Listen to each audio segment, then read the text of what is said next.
Kalpasan, dagiti nagsasaruno a bypass operation kan anti-illegal drug operations iti Baguio City, dawdawatan ni Mayor Benjamin Magalong, kadagiti law enforcement agency kan opisyal ti PDEA, aso kimatan damanan ti drug affectation iti tunggal barangay.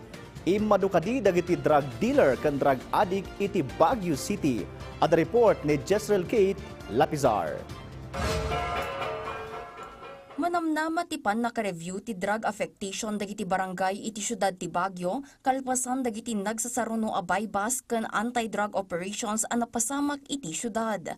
Iti datos ti Baguio City Police Office manipo January 1 aging April 20, 2026, dimanon iti 40 ket talo nga anti-illegal drugs operation ti naipatungpal iti syudad. Ad-adungem iti 30 ket 6 nga operasyon idi napanatawan iti pada a Panawan. Dimanon met iti 50 ket 3 ti nakemeg ita atawan, nangat-ngatongem iti 40 ket 3 idi napanatawan. Mas mataas yung operation kasi syempre puspusan, strengthen, extensive yung aming operation.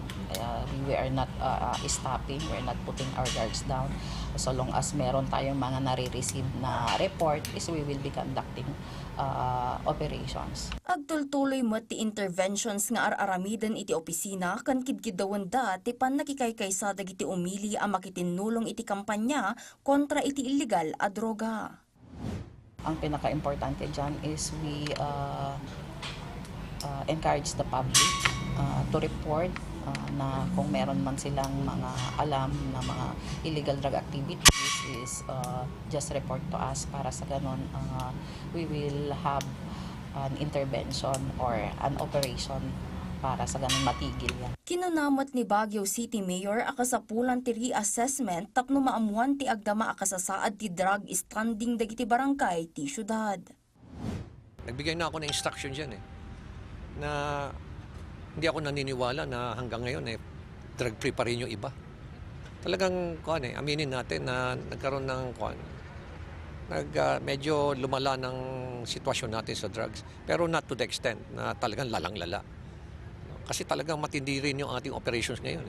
Innayon na pa'y ang nakikoordinar daytoy kadagiti regional official ti PDEA arugyandan ti formal review process ti drug status dagiti barangay ti syudad ti Baguio. Nagbalaag mo ti opisyal kadagiti agar-aramat ken mangilaklako ti illegal a droga iti syudad. Lumayas kayo rito, hindi kayo namin kailangan dito. Baka may mangyari pa sa inyo rito, kaya lumayas kayo rito. Jezreel Kate Lapizar para iti Pambansang TV, iti Baro, Pilipinas.